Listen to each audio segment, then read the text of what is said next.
তোমালোকক সকলোকে স্বাগতম জনাইছো। আমি আজি ষষ্ঠ শ্ৰেণীৰ গণিতৰ 6 নম্বৰ পাঠ প্ৰাথমিক আকৃতিসমূহৰ বিষয়ে আলোচনা কৰিম।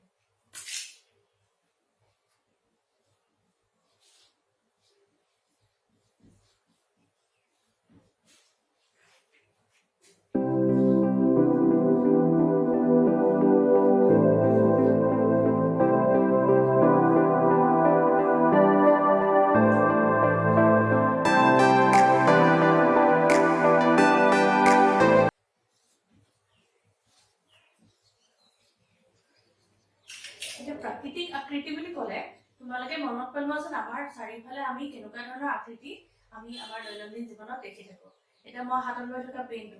আমি ভাত খোৱা কাঁহীখন, আমাৰ মোবাইলটো, এই সকলোবোৰ বেলেগ বেলেগ আকৃতি নহয় জানো? এই আকৃতিসমূহে এতিয়া আমি এই লেচনটোত অলপমান বহলাই আলোচনা কৰিম। কিন্তু আলোচনালৈ যোৱাৰ আগতে মই তোমালোকক আমি আগতে শিকি অহা কেইটামান সৰু সৰু কথা মনত পেলাই ল'ব খুজিছো। আমি শিকিছিলো বিন্দু। বিন্দুৰ বিষয়ে আমি শিকিলো। বিন্দু হৈছে কি? এখন সমতলত আমি কৰিব পৰা আটাইতকৈ ক্ষুদ্ৰতম আকৃতিটোৱে হৈছে বিন্দু, নহয় জানো?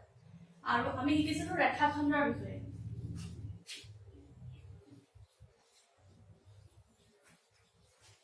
ৰেখাখণ্ডৰ বিষয়ে শিকিছিলো। দুটা বিন্দু, এখন সমতলত থকা দুটা বিন্দু, এই দুটা বিন্দু যদি আমি লগ লগাও আটাইতকৈ নিম্নতম দূৰত্বটোৱে হৈছে এডাল ৰেখাখণ্ড, নহয় জানো? আৰু আমি শিকিছিলো ৰেখা। এডাল ৰেখাখণ্ডক যদি আমি দুই মূৰে আগবঢ়াই দিওঁ, আমি যদি এইমূৰে আগবঢ়াই দিওঁ কেতিয়াবা শেষ হ'বগে জানো? ৰেখাখণ্ডডাল কেতিয়াও শেষ নহয়, অসীমলৈ গতি কৰিব। তেনেকৈ আমি এইমূৰেও আগবঢ়াই দিব পাৰো, তেতিয়াও অসীমলৈ গতি কৰিব, আৰু তেতিয়াই আমি পাওঁ এডাল ৰেখা। এডাল হৈছে এডাল ৰেখা। আৰু এটা বিন্দুৰ পৰা আৰম্ভ কৰি এটা মূৰে যদি গতি কৰে তেতিয়াহ'লে আমি পাওঁ এডাল ৰশ্মি। গতিকে আমি আজি ইয়াৰ পাছৰ পৰ্যায়খিনিৰ বিষয়ে আলোচনা কৰিম।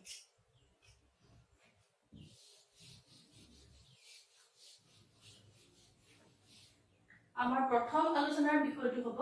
কোণ।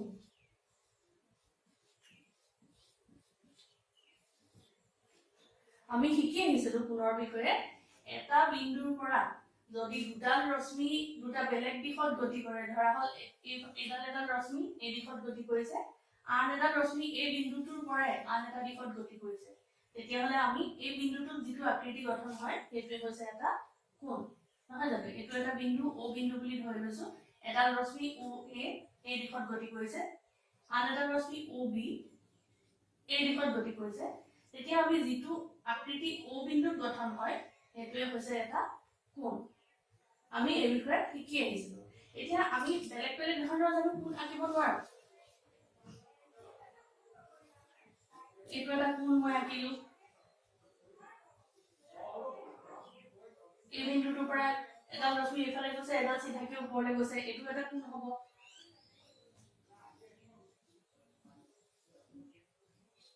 এইটো এটা কোণ হ'ব। এডাল ৰশ্মি এইফালে গৈছে, এডাল ৰশ্মি এইফালে গৈছে, এইটো এটা কোণ হ'ব। গতিকে আমি বিভিন্ন প্ৰকাৰৰ কোণ আমি পাব পাৰো। আৰু আজি আমি এতিয়া কোণৰ প্ৰকাৰৰ বিষয়ে আলোচনা কৰিম। প্ৰথমতে আমি আলোচনা কৰিম কোণৰ বিভিন্ন প্ৰকাৰ। আমি কি কি প্ৰকাৰৰ কোণ আমি পাব পাৰো।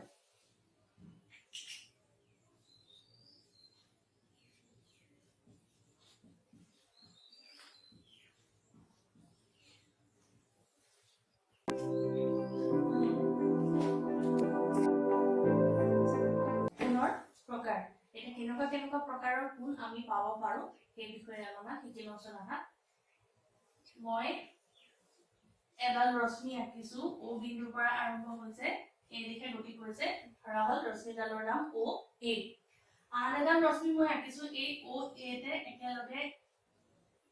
একেলগে থকা এডাল ৰশ্মি নিচিনা দেখিছে, কিন্তু ইয়াত দুডাল ৰশ্মি আছে, OA আৰু OB একেলগে আছে। দুডাল ৰশ্মি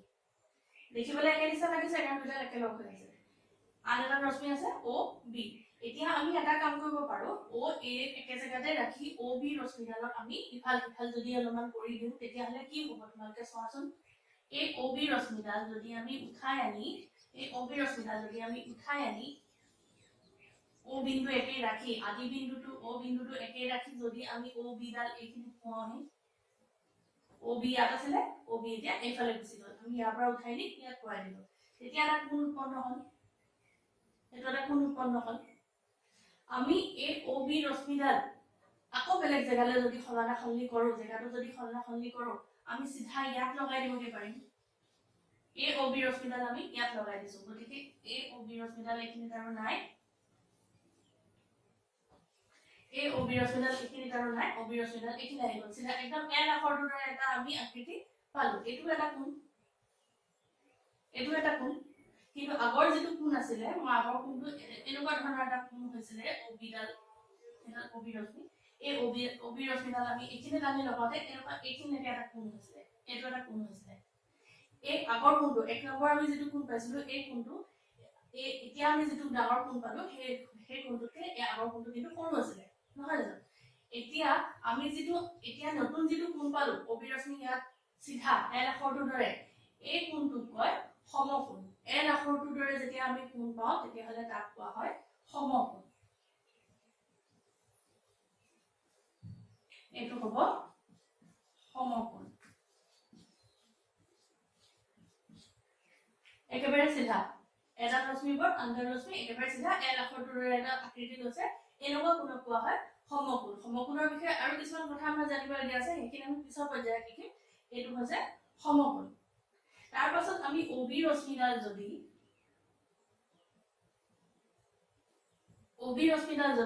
এইখিনি পা নি আমি এইফালে লগাই দিও তাৰ দিকটো যদি পৰিৱৰ্তন কৰি দিও O বিন্দু একে ৰাখি আমি যদি O B ৰশ্মিডাল এইফালে লৈ যাও এতিয়া এইখিনি O B ৰশ্মি আৰু নাই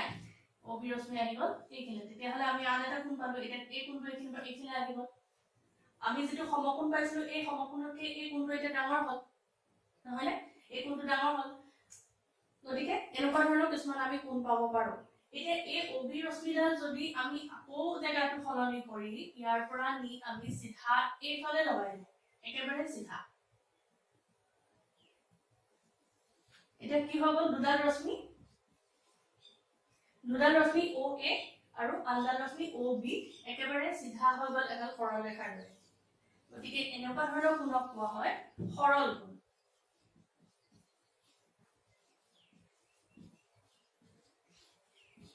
এডাল সৰল ৰেখাৰ দৰে দেখি গতিকে এনেকুৱা ধৰণৰ কোণক কোৱা হয় সৰল কোণ এইটো O বিন্দু এডাল OA ৰশ্মি OB ৰশ্মিডাল OA একেবাৰে বিপৰীত হৈ গ'ল আৰু এই কোণটো হ'ব এনেকুৱা ধৰণৰ এইটো কোণক কোৱা হয় সৰল কোণ সৰল কোণৰ বিষয়ে কিছুমান আৰু কথা জানিবলগীয়া আছে সেইবোৰ আমি পিছৰ পৰ্যায়ত পাতিম তাৰ পাছত আমি আৰু খলনি কৰিব পাৰো O B ৰশ্মিডালৰ জেগাটো এই O B ৰশ্মিডাল ইয়াৰ পৰা আমি সিধা এইফালে লগাই দিব পাৰো O B ডাল যদি আমি এইফালে লৈ আনো ঘূৰাই এইফালে লৈ আনিব পাৰো তেতিয়া হলে আৰু এটা কোণ সৃষ্টি হ'ল এই ধৰণৰ এটা কোণ সৃষ্টি হ'ল এই কোণটো আগৰ যেটো সৰল কোণ পাইছিলো সেই সৰল কোণটোতকে কিন্তু ডাঙৰ আগৰ সৰল কোণটো এনেকুৱা ধৰণৰ আছিল এই কোণটো এইখিনি পাইছিলে কি সৰল কোণটো এতিয়া যেটো আমি নতুন কোণ পালো এইখিনি পালে কি এই কোণটো এই সৰল কোণটোতকৈ ডাঙৰ ঠিক তেনেদৰে এইটো এটা কোণৰ প্ৰকাৰ আমি শিকিম এইটো কোন প্ৰকাৰৰ কোণ এই ৰশ্মিডাল যদি আমি সিধা আনি ইয়াত লগাই দিও আকৌ এটা কোণ পালো তেনেকে আমি এই ৰশ্মিডাল এটা O B ৰশ্মি এই ৰশ্মিডাল একেবাৰে নি আমি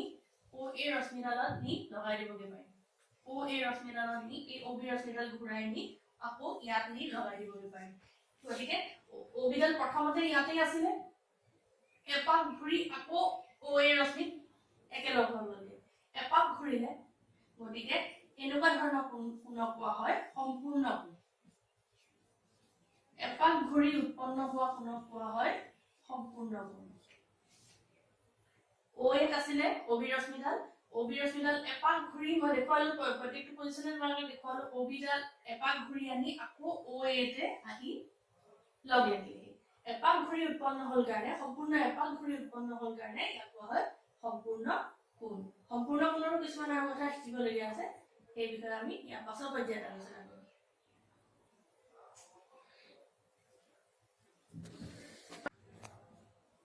আমি কি শিকিলো এতিয়া ও এডাল ৰশ্মি আছিলে ও বি আৰু এটা ৰশ্মি ইয়াতে একেলগে লগাই দি আৰু এটা ৰশ্মি আছিলে এই ও বি ৰশ্মিডালৰ স্থানটো আমি সলনি কৰিছিলো যাতে ও বিন্দুটো একেই থাকে একেলগে শীৰ্ষ বিন্দুটো একেই থাকাকে আমি এই ও বি ৰশ্মিডালৰ স্থানটো সলনি কৰিছিলো আৰু স্থান সলনি কৰোতে আমি কিছুমান কোণ পাইছিলো যেনে আমি ও বি ৰশ্মিডাল যদি এইখিনি পালোহি তেতিয়াহ'লে এটা কোণ পালো ও বি ৰশ্মিডাল নি পেলাই আমি এইখিনি পালোগে তেতিয়াহ'লে আন এটা কোণ পালো যেটোক আমি কৈছিলো সমকোণ সিধা একদম এলাকৰ দৰে গতিকে এই সমকোণ এই ও বি ৰশ্মিডাল আমি এইখিনি পাইছিলো তেতিয়া আমি আন এটা কোণ পাইছিলো এতিয়া কোণবোৰ আমি যিমানে ও বি ৰশ্মিডালক এফালে আনি থাকিম স্থানটো সলনি কৰি কোণৰ মানটো ডাঙৰ হৈ গৈ থাকিব তেতিয়া ও বি ৰশ্মিডালক আকৌ আমি একেবাৰে এইদৰে সৰলৰেখা আদালৰ দৰে লগাই দিছিলো তেতিয়াও আমি এটা কোণ পাইছিলো এইটো এটা কোণ এইটো কোণৰ নাম আমি কৈছিলো যে সৰল কোণ এডাল সৰল ৰেখাৰ আকৃতি লোৱাৰ কাৰণে এই কোণটো হৈছে সৰল কোণ তেনেকৈ ও বি ৰেখাডাল আমি এইখিনিত লগাই দিছিলো তেতিয়াও এটা কোণ পাইছিলো এই কোণটো এইখিনিৰ পৰা আহি এইখিনি পাইছেহি কোণটো ডাঙৰ কোণৰ মানটো ডাঙৰ হৈ আহি আছে একেবাৰে লাষ্টত ও বি ৰেখাডালক মই আকৌ নি ইয়াত লগাই দিছিলো ও এ লগত একেলগে লগাই দিছিলো তেতিয়াও এটা কোণ হৈছিলে সম্পূৰ্ণ এপাক ঘূৰি আহি এইখিনি পাইছেহি ও বি ৰশ্মিডাল এইখিনিৰ পৰা আৰম্ভ হৈছে ও এৰ পৰা আৰম্ভ হৈছে সম্পূৰ্ণ এপাক ঘূৰি আহি ও বিডাল আকৌ ও এডাল লগ লাগিছে গতিকে সম্পূৰ্ণ এপাক ঘূৰাৰ কাৰণে এই যিটো কোণ সম্পূৰ্ণ এপাক ঘূৰি যিটো কোণ উৎপন্ন হ'ল সেই কোণটোক কৈছিলো সম্পূৰ্ণ কোণ গতিকে এইখিনিতে যদি মই দেখাওঁ এইটো হৈছে সমকোণ এইটো হৈছে সৰল কোণ আৰু এইটো হৈছে সম্পূৰ্ণ কোণ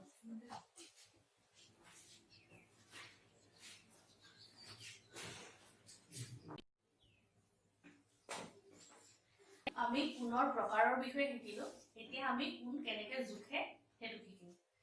যেনেকৈ প্ৰত্যেক ৰেখাখণ্ড আমি জুখিব পাৰো আৰু ৰেখাখণ্ড জুখিবৰ বাবে আমাক স্কেল লাগিছিলে তেনেদৰে কোণ জুখিবৰ বাবে আমি এইটো যন্ত্ৰ ব্যৱহাৰ কৰো ইয়াক কোৱা হয় কোণ মাপক বা কোণমান যন্ত্ৰ এতিয়া এইটো যদি আমি তোমালোকে ভালদৰে চোৱা তেতিয়াহ'লে দেখিবলৈ পাবা ইয়াত এটা বিন্দু আছে এডাল ৰেখা বুলি আমি ক'ব পাৰো এইফালেও এডাল আহে আৰু ইয়াত 0 10 20 30 কৰিবলৈ এনেকৈ আহি ইয়াত 180 শেষ হৈছে আৰু তাৰ লগতে আকৌ এই তলৰ সংখ্যাবিলাকৰ ওপৰতে 0 10 20 ওপৰতো এক লাইন আছে আৰু সেয়াও আহি ইয়াত 0 আৰম্ভ হৈছে 180 শেষ হৈছে আৰু তোমালোকে সৰু সৰু স্কেলৰ দৰে কিছুমান ঘৰ দেখিবলৈ পাবা সৰু সৰু ঘৰ 0 পৰা 10 অৰ্থাৎ ইয়াত 10টা ঘৰ আছে 20 অৰ্থাৎ এইখিনিৰ পৰা ইয়ালৈকে 20টা ঘৰ আছে আৰু এই যিবিলাক এই সংখ্যা মাৰ্চত আছে এই সংখ্যাবিলাকৰ দ্বাৰাই আমি কোণ জুখিম এতিয়া এটা কোণৰ উদাহৰণ লৈ কেনেকৈ কোণ জুখিব পাৰি মই দেখাই দিছো কোণৰ জোখ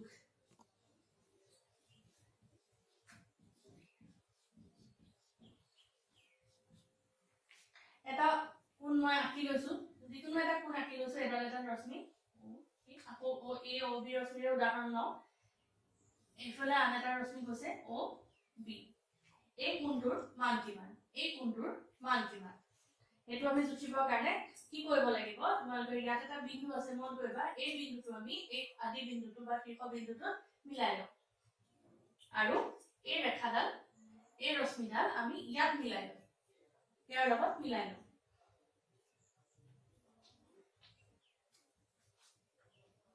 এইদৰে যদি আমি মিলাই লওঁ তেতিয়াহ'লে আমি এই ৰশ্মিডাল এতিয়া চাব লাগিব এই ৰশ্মিডাল আমি ইয়াত কোনটো সংখ্যা লাগিছে আৰু এই ৰশ্মিডাল যদি আমি ভালদৰে মন কৰোঁ তেতিয়াহ'লে এই ইয়াত 50 লাগিছে 50ত লাগিছে গতিকে এই কোণটোৰ মান হ'ব 50 আৰু ইয়াৰ এটা একক আছে যাক কোৱা হয় ডিগ্ৰী কোণ জোখা এককটোৰ নাম হ'ল ডিগ্ৰী বা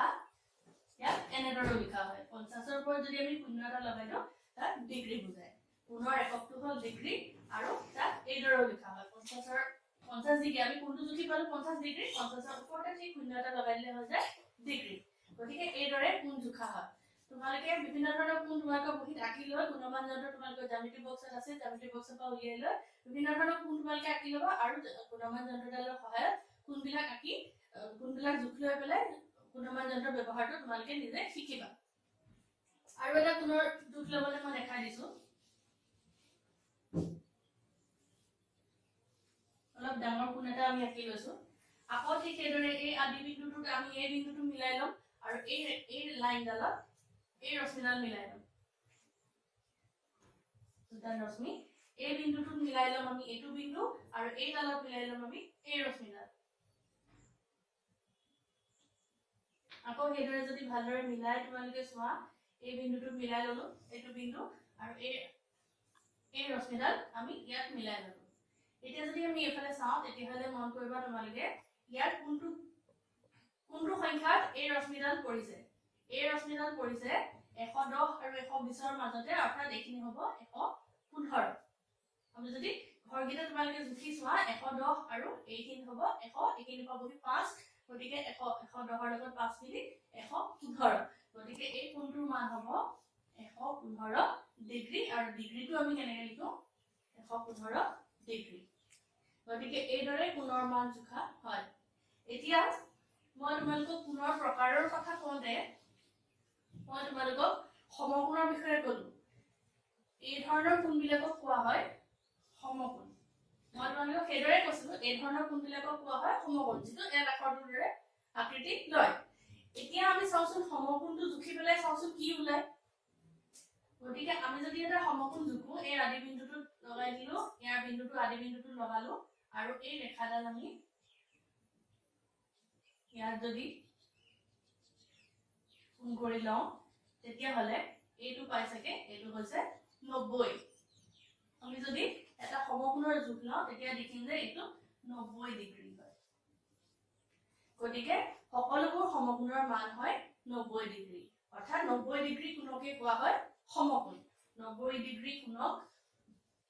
কোৱা হয়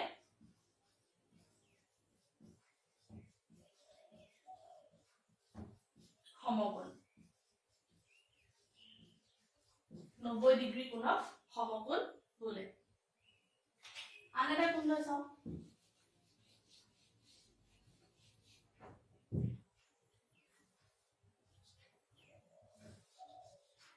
আন এটা কোণ লৈ চাইছো এইটো জোখ লৈ চাম এতিয়া আমি কোণৰ প্ৰকাৰৰ কোনটো প্ৰকাৰত পৰিব সেইটো ঠিক কৰিম জোখ লৈ চাম আৰু কোনটো প্ৰকাৰত পৰিব সেইটো ঠিক কৰিম মই আপোনালোকক কৈছিলো কোণৰ প্ৰকাৰ কওঁতে সমকোণ কৈছিলো সমকোণতকৈ সৰুবিলাকক সূক্ষ্মকোণ কয় সমকোণতকৈ ডাঙৰবিলাক কোণক কোৱা হয়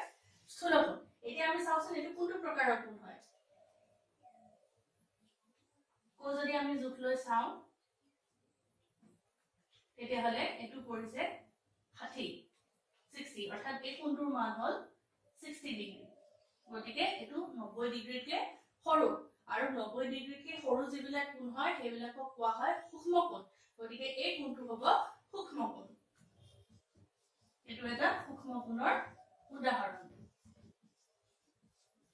90তকৈ সৰু গতিকে সূক্ষ্মকোণ কোনবিলাক হ'বনো 80 ডিগ্ৰী 70 ডিগ্ৰী 50 ডিগ্ৰী 60 ডিগ্ৰী বা 85 ডিগ্ৰী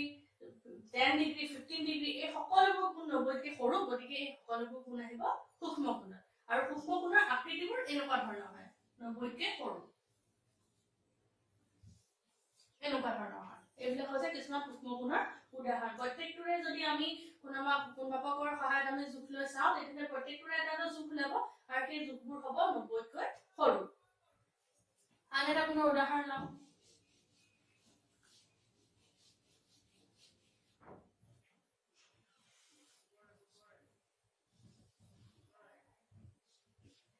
এই ধৰণৰ কোণবিলাকৰ জোখ লবলৈ হলে আমি চাওঁ এই ধৰণৰ কোণবোৰ কোনটো ভাগত পৰিব বা আমি জোখ লৈ পেলাই তাক নিৰ্ণয় কৰিম কোনটো প্ৰকাৰৰ কোণত পৰিব এই বিন্দুটো ইয়াত মিলাইছো এটা ইয়াত মিলাইছো এতিয়া এইটো আহিছে 125 125 ডিগ্ৰী 90 ডিগ্ৰীতকৈ ডাঙৰ 125 ডিগ্ৰী 90 ডিগ্ৰীতকৈ ডাঙৰ গতিকে এইটো কোণ হ'ব স্থূলকোণ এইটো হৈছে স্থূলকোণৰ উদাহৰণ 90তকৈ ডাঙৰ তেনেকুৱাবিলাক কোণক কোৱা হয় স্থূলকোণ আৰু এইটো হৈছে 90 ডিগ্ৰীতকৈ ডাঙৰ 125 ডিগ্ৰী এইটো স্থূলকোণৰ উদাহৰণ এনেকুৱা ধৰণৰ কোণবোৰ যেনে 90তকৈ ডাঙৰ 100 ডিগ্ৰী 120 ডিগ্ৰী সেইদৰে সেই কোণবিলাকক কোৱা হয় স্থূলকোণ কিন্তু আৰু এটা কথা আছিলে স্থূলকোণ হ'বলৈ হ'লে 180তকৈ আকৌ সৰু হ'ব লাগিব 90কে ডাঙৰ 180কে সৰু গতিকে সেই কোণটো 179 ডিগ্ৰীলৈকে হ'ব স্থূল কোণ 179 ডিগ্ৰীলৈকে স্থূল কোণ হ'ব কিন্তু 180কে ডাঙৰ হ'ব নোৱাৰিব এইবিলাক হৈছে স্থূল কোণ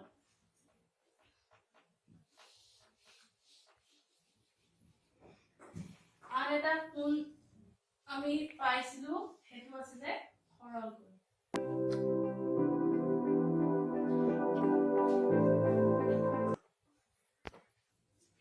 আন এটা কোণ পাইছিলো আমি এই ধৰণৰ এটা সৰল ৰেখাৰ দৰে এইটো নাম দিছিলো সৰল কোণ এতিয়া আমি চাওচোন সৰল কোণটোৰ যোগটো কি হয় এই সৰল কোণটো আমি কোণমাপকৰ দ্বাৰা জুখি চাওঁ এই সৰল কোণটোৰ মান কিমান হয় তাৰ কাৰণে এইটো আদি বিন্দু আৰু এডাল ৰশ্মি গতিকে আমি আকৌ এই ধৰণে পাতি লওঁ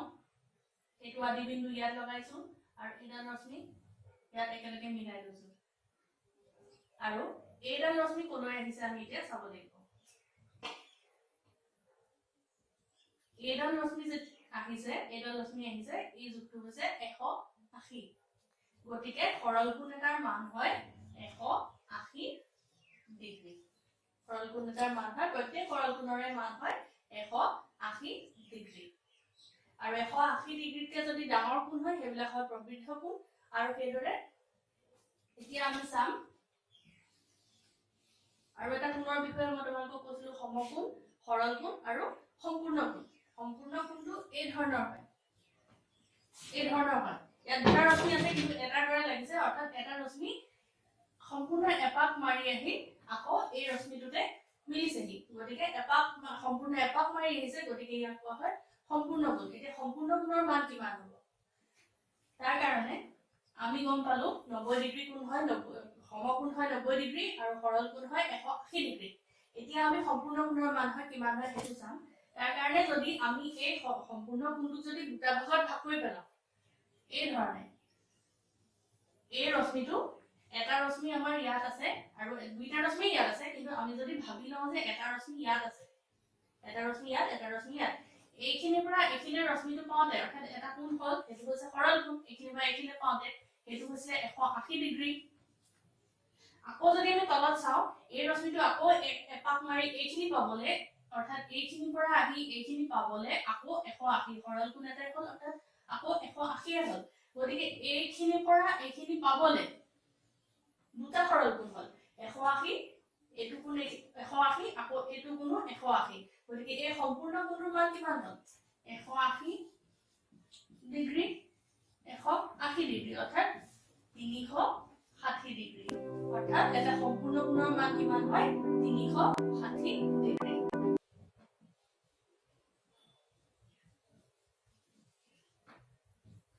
এই ধৰণে পোৱা আমাৰ এটা সম্পূৰ্ণ কোণৰ মান কিমান হয়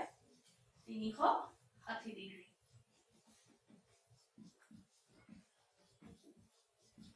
360 ডিগ্ৰী সম্পূৰ্ণ কোণৰ মান সদায় হয় 360 ডিগ্ৰী 90 ডিগ্ৰী হয় সমকোণ 180 ডিগ্ৰী হলে সৰল কোণ আৰু 360 ডিগ্ৰী হয় সম্পূৰ্ণ কোণ